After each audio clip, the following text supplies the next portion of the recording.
Las montañas se suben 2 veces, una con el piolet y otra con la pluma.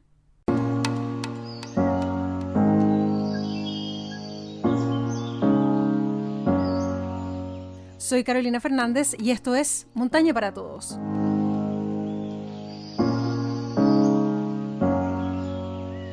Hola amigos, amigas de Montaña para Todos, bienvenidos a este podcast donde conversamos temas ligados a la montaña. Hoy día queremos hablarles acerca de la hipotermia y lo haremos junto a un especialista. Es un médico urgenciólogo que trabaja en el servicio de urgencia y rescate.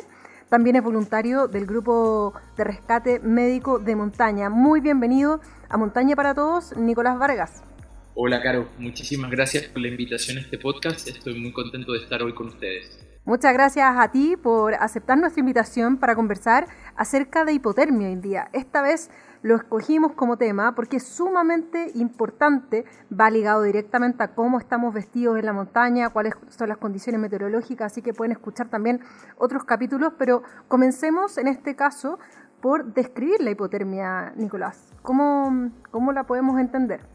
Bueno, la hipotermia accidental, porque así es como se llama realmente, en medicina son súper importantes los apellidos, es cuando la temperatura corporal central, es decir, la temperatura interna de nuestro cuerpo, donde están nuestros órganos, baja más allá de los 35 grados Celsius. En esa instancia comienzan a funcionar mal todos nuestros sistemas de órganos y ahí es cuando empiezan los problemas. Sí, me imagino que sí, y eso puede ocurrir en un ambiente de temperatura externa fría o en otro tipo de condiciones, ¿no? No necesariamente cuando la temperatura puede estar bajo 0 grados.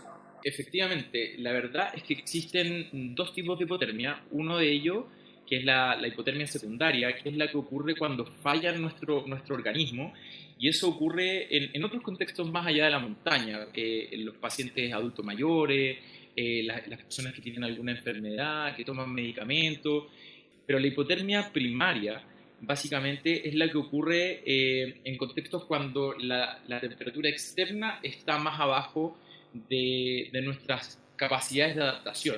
Y el problema es que esto ocurre claramente cuando estamos bajo mucho frío, pero también puede ocurrir, como por ejemplo ocurre en la guerra y en las personas que viven en situaciones de calle, que podemos estar en temperaturas no tan gélidas y lamentablemente sufrir de hipotermia e incluso fallecer. Sí, claro, este es un estado que efectivamente puede llegar a la muerte, por eso es tan sensible conversarlo, pero también me gustaría que hicieras hincapié y diferenciáramos, porque hay otro capítulo que hicimos acerca de congelamiento, ¿cuál es ese matiz? ¿En qué se diferencia la hipotermia del congelamiento? Perfecto, esta es una pregunta muy frecuente, de hecho, porque si bien la causa es la misma, es decir, la disminución de la temperatura externa, el congelamiento se refiere propiamente, como dice el nombre, a la formación de cristales, es decir, el congelamiento del líquido que está dentro de las células de nuestros tejidos, de nuestros órganos. En cambio, la hipotermia es cuando no hay un congelamiento propiamente tal, sino que hay una disminución global de la temperatura interna de nuestro cuerpo. Y la forma en que los órganos van fallando es distinto. Entonces, si bien la causa originaria generalmente es la misma, la presentación es muy diferente. Muchas veces podemos tener a alguien que tiene hipotermia y congelamiento, pero, ojo, podemos tener personas que solo tienen hipotermia sin congelamiento o que tienen congelamiento sin hipotermia. Ya, primero entonces definamos, no sé, algunos síntomas. ¿Qué podemos evidenciar nosotros cuando alguien está sufriendo hipotermia?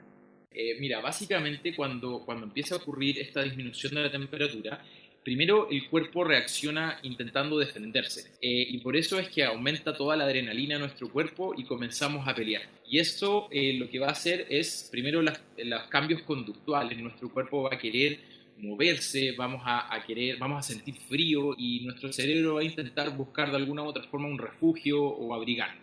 Además, lo que va a ocurrir es que vamos a estar hiperalertas, muy pendientes al medio, y vamos a comenzar con los escalofríos. Y eso es lo que más nos va a elevar nuestra temperatura. Pero a medida que va pasando el tiempo, y básicamente vamos consumiendo toda nuestra energía interna, nuestros recursos energéticos, y no las vamos reponiendo, a su vez va bajando más la temperatura, es cuando la cosa se empieza a apagar. Y ahí es cuando nuestro cuerpo se ve superado, comenzamos a apagarnos, se acaba los escalofríos y nuestro cerebro de a poquito se empieza a apagar y nos empezamos a quedar dormidos. Entonces, claro, si vemos a una persona hipotérmica desde afuera, al principio va a estar muy hiperactivo, pero después va a empezar lentamente a quedarse dormido hasta que ya finalmente no encontremos ya ninguna respuesta neurológica y lo veamos en el coma o eventualmente fallecido. ¿Qué energía hace uso nuestro cuerpo una vez que comienzan estos escalofríos? ¿Estás hablando del alimento, de la hidratación de la que disponemos?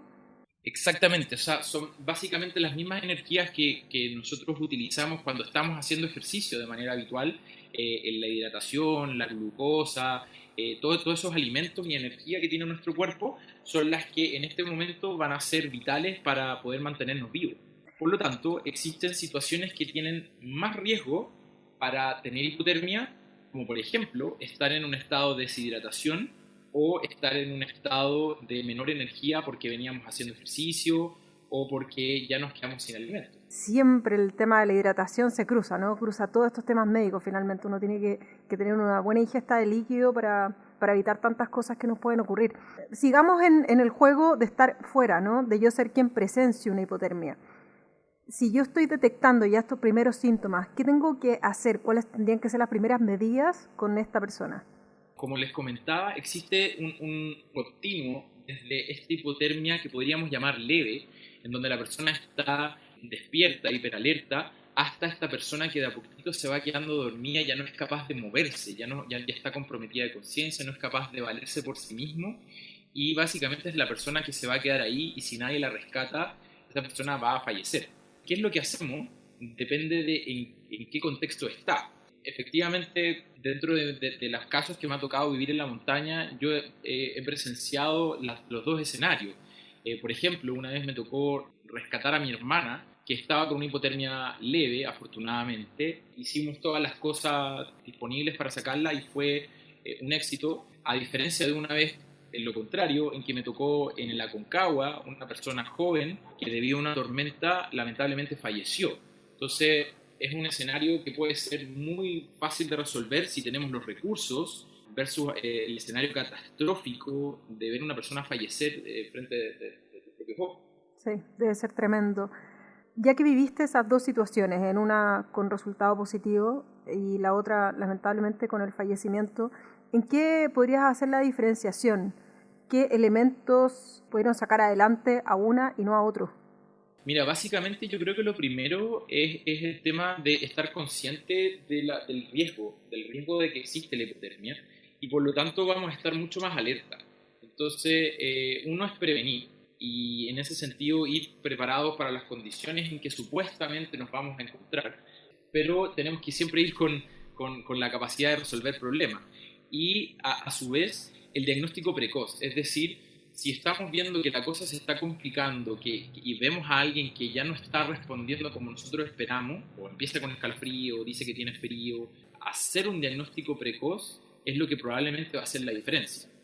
Y en ese caso así fue, ¿no? O sea, el conocimiento que tenías acerca de tu hermana, que claramente tiene que ser mayor de la otra persona, ¿eso también incidió, digamos, como que tú la viste y dijiste, acá algo raro está pasando?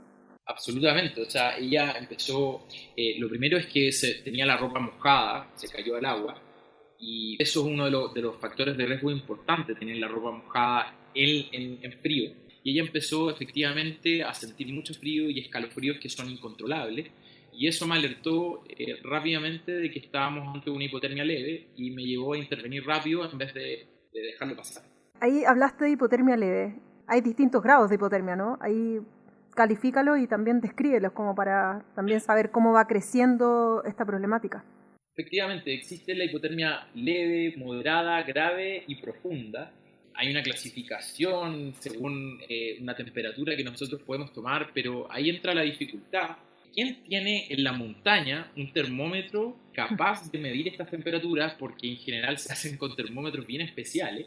Y lo otro es que cuando uno está en la mitad del problema, en una nevazón a, no sé, 6.500 metros, ¿quién va a desvestir a una persona y decirle, oye, te voy a tomar la temperatura para saber qué grado de hipotermia tiene? Entonces, efectivamente, la toma de temperatura en la montaña es algo bastante irreal. Y es por eso que la clasificación realmente se hace de manera clínica, es decir, la persona tiene una hipotermia leve si es que está consciente y está tiritando, y vamos profundizando si es que efectivamente la persona se va quedando dormida, está moderado si es que está levemente desorientado, por decirlo así, está grave si es que está inconsciente, y está en una hipotermia profunda si es que ya no tiene signos vitales evidentes.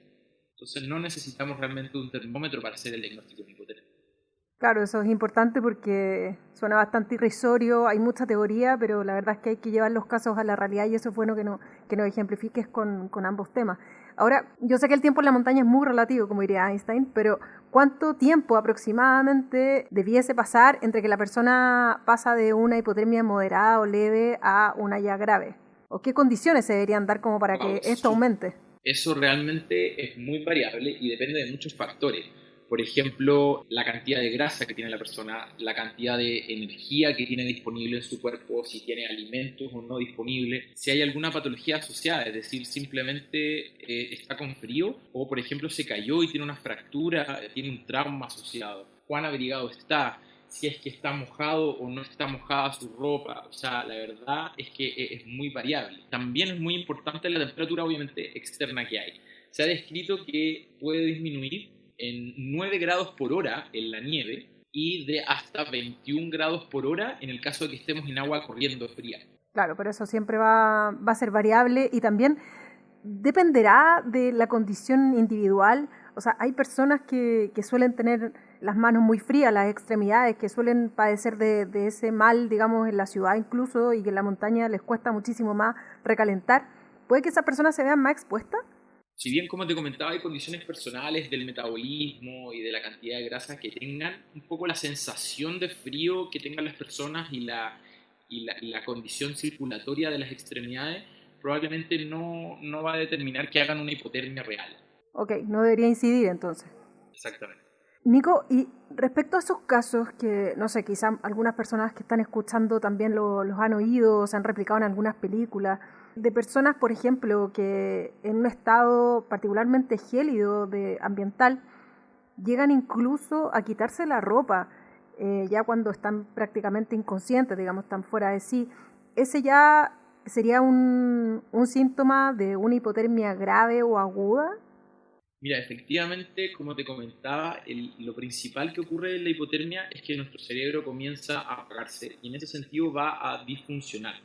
Entonces, en una hipotermia que es un poco más inicial, probablemente el cerebro va a tener una disfunción pequeña y la persona va a tener un estado de desorientación o de conductas que son más bien aberrantes. Y en ese estado la persona puede tener este desvestimiento paradójico o hablar cosas incoherentes, y cuando se va profundizando la persona ya no va a tener respuesta a estímulo, entonces nosotros lo vamos a intentar hablar, va a abrir los ojos solamente cuando lo hablemos o lo toquemos, y en estados más profundos la persona vamos a tener que producirle dolor para que abra sus ojos, y más allá de eso la persona puede ya no tener ninguna respuesta al medio. Entonces es un progresivo de síntomas en que el cerebro se va apagando. Perfecto. Tú hablaste hace un rato atrás de la importancia de estar hidratados como para prevenir esta y muchísimos otros malestares o enfermedades en la montaña, pero ¿basta solamente esta temperatura baja en el ambiente como para, en la montaña al menos, tener hipotermia, o si incide acaso la altitud, por ejemplo, o el viento? Sí, como te decía, los factores son obviamente personales en relación a lo que te comentaba, pero también dependen de las condiciones externas, obviamente de la temperatura, de la humedad en el ambiente y de lo que determina la sensación térmica, que también es el viento, por supuesto. En el caso, por ejemplo, del muchacho de la Concagua, que lamentablemente presenciaste que fallece, ¿qué condiciones incidieron en que su estado empeorara y finalmente no pudieran revertir su hipotermia? Mira, efectivamente esta persona comenzó con sensación de frío, se le insistió, se intentó sacar, las condiciones empeoraron, hasta que esta persona llegó a comprometerse de conciencia de tal forma en que ya no fue capaz de movilizarse por su propia cuenta. Básicamente tuvo que empezar a ser rescatado por su guía. Y finalmente, lamentablemente, su guía, cuando lo intentaba rescatar, se le usó el hombro. Entonces no fue capaz de seguir evacuándolo porque él estaba lesionado. Y finalmente se hizo un rescate, un segundo rescate, en donde se intentó ayudar, pero ya la persona estaba muy, muy grave y lamentablemente falleció. Entonces, como puedes ver, las condiciones se complejizan cuando la persona ya no es capaz de movilizarse ni de valerse por sí misma. Claro, y ese caso es importante como para entender cuánto importa la rápida acción, digamos, el tomar una determinación de parte del acordado, de parte de algún tipo de rescate, como para que pase el menor tiempo posible entre estos primeros síntomas y que la persona sea evacuada. Exactamente. Entre más tiempo pasen estas condiciones adversas cuando ya tenemos un diagnóstico hecho, básicamente es más tiempo en que la persona se va a enfriar y menos tiempo en que ya estamos instaurando el tratamiento.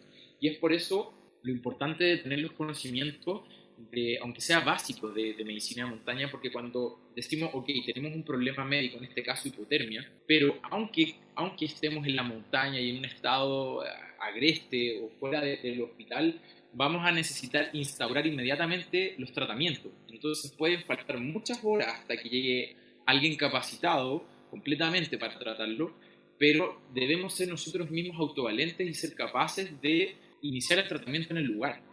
Y esto, Nicolás, es con una persona que esté con una hipotermia leve, digamos, uno debería accionar de inmediato algún tipo de procedimiento ya con una base de medicina de altura mínima. Digo, no es posible, por ejemplo, en un estado así, decir, ok, sigamos moviéndonos, cosa de incidir en que la persona se recaliente su cuerpo de alguna manera.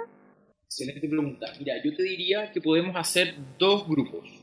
Un grupo pequeño, que corresponde a la hipotermia leve, en donde básicamente esa persona podemos tratarla en el lugar, está en condiciones de moverse, está en condiciones de ser válido por sí mismo. Entonces lo que tenemos que hacer es darle alimentos calientes y calóricos, estimular a que se mueva, que haga ejercicio dentro de lo posible, que camine, y cambiar su ropa húmeda por ropa seca, si es que es el caso, y abrigarlo más, y intentar llegar a un lugar donde estemos bloqueados del viento y haya un poquito más de temperatura.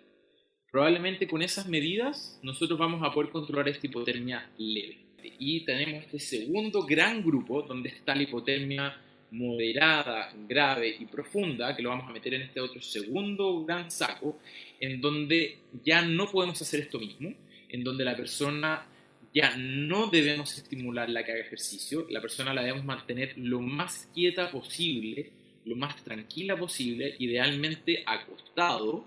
No tenemos que estimularlo a tomar ni líquidos ni alimentos, porque básicamente la persona, como tiene un estado de conciencia alterado, ya no va a ser capaz de tragar adecuadamente. Y ahí lo que tenemos que hacer es nosotros atenderlo en un 100%, nuevamente abrigarlo, aislarlo de la humedad, aumentarle la temperatura dentro de lo posible con ropa y con, por ejemplo, puede ser un analgin con agua caliente que se puede poner alrededor del tronco, en el cuello, en las axilas, en la zona inguinal, y en ese momento tenemos que evacuar a la persona lo más rápido posible, recordar con los movimientos más lentos del enfermo y sacarlo lo antes posible al lugar más adecuado.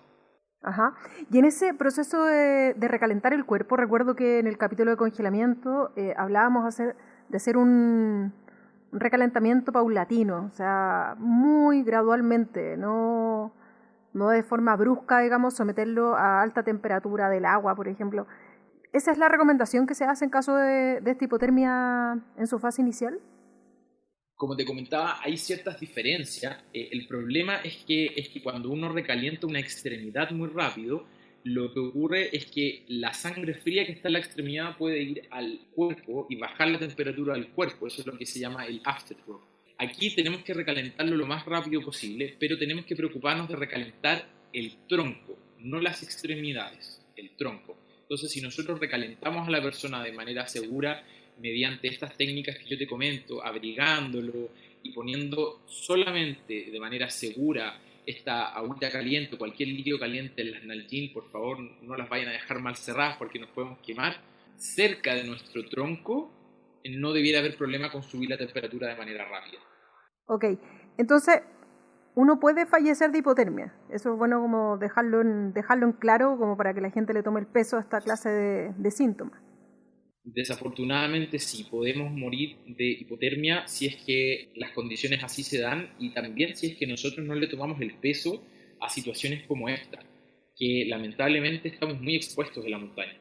Y en eso ayuda, no sé, me imagino llevar algún extra de ropa, por ejemplo. Efectivamente, si es que nuestra expedición y las condiciones lo ameritan, creo yo que siempre es mejor estar preparado de más en caso de que las condiciones climáticas sean diferentes a las pronosticadas. Y tenemos que tener la capacidad de poder ayudar a una persona que esté hipotérmica y también sin ponernos en riesgo a nosotros, porque efectivamente si nosotros le pasamos nuestras capas de ropa, recordemos que en este caso somos los rescatistas, los primeros respondedores ante una emergencia, pero también estamos en el mismo ambiente hostil. Entonces, si nosotros le entregamos nuestra ropa, también podemos ser nosotros víctimas de la misma hipotermia. Qué importante ese consejo porque, claro, puede ser angustiante ver a otra persona en esa situación, pero siempre el concepto ahí que se estila es que el rescatista tiene que evitar siempre ser otra víctima, ¿no? Exactamente, porque siempre tenemos que priorizar nuestra seguridad, porque si no, básicamente vamos a pasar a tener una víctima, a tener dos víctimas sin que nadie más lo pueda ayudar. Entonces, siempre nuestra seguridad está ante todo. ¿Cómo podemos, Nico, prevenir la hipotermia? Pasa por varias modalidades. Uno es tenerla en la cabeza, en la mente, de que es una realidad. Y en el caso de que efectivamente ocurriera, rápidamente revertirla y no pasamos a una hipotermia más complicada. Porque entre más profunda es, más difícil va a ser de tratar. Y efectivamente llevar todas las capas, por algo la ropa de montaña es más técnica y tiene la capacidad de aislar mejor. Y recordar siempre estar responsablemente en la montaña. O sea, si nosotros tenemos alguna condición previa de alguna enfermedad, tomamos algún medicamento, consultarlo con nuestro médico, idealmente un médico que sepa de montaña y que nos pueda dar alguna recomendación frente a esta enfermedad que pudiera eventualmente afectarnos en la montaña y ser más proclive a presentar un estado de hipotermia. ¿Y cuáles son esas enfermedades, Nicolás? ¿Cuáles podrían decantar en una eventual hipotermia en la montaña? Efectivamente, existen enfermedades de varios tipos que pueden darnos o de ser más proclive a tener una hipotermia, de varios tipos, neurológica, metabólica, endocrina y algunos medicamentos o drogas que pudieran básicamente también ponernos bajo mayor riesgo. Recordar siempre que el estado de ejercicio intenso o deshidratación también lo podemos considerar un estado, por decirlo así, patológico que nos puede llevar a mayor riesgo. Bueno, ahí entonces es muy importante que la persona que sufra algún tipo de enfermedad siempre haga un chequeo previo y consulte si es que hay algún riesgo o podría haber eventualmente alguna complicación en la montaña. Nicolás, cuando se producen las evacuaciones, no sé si te pasó en el caso de tu hermana, por ejemplo, ¿cómo tiene que ser ese procedimiento? Que básicamente si nosotros hacemos una evacuación de un paciente hipotérmico grave a una posta rural cercana al lugar donde ocurrió el accidente, puede que finalmente esto llegue a un lugar donde no hay suficientes medidas de apoyo para el paciente o quizás no haya tanta complejidad técnica del lugar y del personal que va a significar mayor tiempo para el paciente en hipotermia. Por lo tanto, y es por eso que cuando se hace un rescate, por ejemplo, por darte un ejemplo, con el Cuerpo de Socorro Andino o en el helicóptero de la FACH, estos pacientes suelen ser llevados inmediatamente, por ejemplo, a la posta central o a lugares de mucho mayor complejidad y no pasan por lugares que, si bien están más cerca, no necesariamente le van a dar el tratamiento definitivo a la persona. No todos los hospitales o los centros de atención están capacitados con la tecnología para tratar una hipotermia grave y además no están los conocimientos dentro de todo el personal clínico. Tener en cuenta que debemos ser evacuados al lugar, si bien lo más rápido posible, al lugar más idóneo posible, es decir, un hospital de alta complejidad. Perfecto. Y si, por último, Nicolás, si yo alguna vez sufrí de hipotermia, ya sea leve o un poquito más severa, ¿tengo riesgos futuros de algún tipo de complicación o que sea más proclive a caer en hipotermia futuro? Qué buena pregunta, porque efectivamente, como se ha visto en el mal de altura, si nosotros tenemos un edema cerebral de altura o un edema pulmonar de altura, probablemente sí tenemos más riesgo de presentar otra vez el episodio por nuestras condiciones en que estamos. La hipotermia efectivamente no nos va a dar un mayor riesgo para la próxima vez, sino que simplemente va a depender de cuán preparados estamos en las siguientes situaciones. No nos debiera dejar ningún tipo de secuela si es que sobrevivimos a ella, y básicamente lo único que tienes que dejarnos es el recuerdo para estar mejor preparados para la próxima vez. Perfecto, es una muy buena forma entonces de cerrar este capítulo de hipotermia para que la gente no se asuste si es que alguna vez ha tenido esta afectación en la montaña, porque es un aprendizaje grande para esa persona y también para su entorno. Nicolás, te queremos agradecer por haber compartido acá estos minutos junto a Montaña para Todos para hablar acerca de este tema súper importante y bien peligroso como es la hipotermia. Muchas gracias, Caro, y me despido de todas las personas que nos están escuchando con la esperanza de que todos estemos un poquito más atentos a los síntomas y a la importancia de la hipotermia en la montaña. Totalmente, estoy segura que así será. Así es que gracias, Nicolás, médico urgenciólogo, también parte y voluntario del grupo de rescate médico de montaña. Por nuestra parte, los dejamos invitados a seguir escuchándonos siempre en Spotify, también en otras aplicaciones donde oigan sus podcasts, y a visitarnos en montanaparatodos.cl, y es el Instagram, también montanaparatodos.cl, @gmail.com, que es el correo electrónico. Que estén muy bien, un abrazo de montaña. Chao, chao.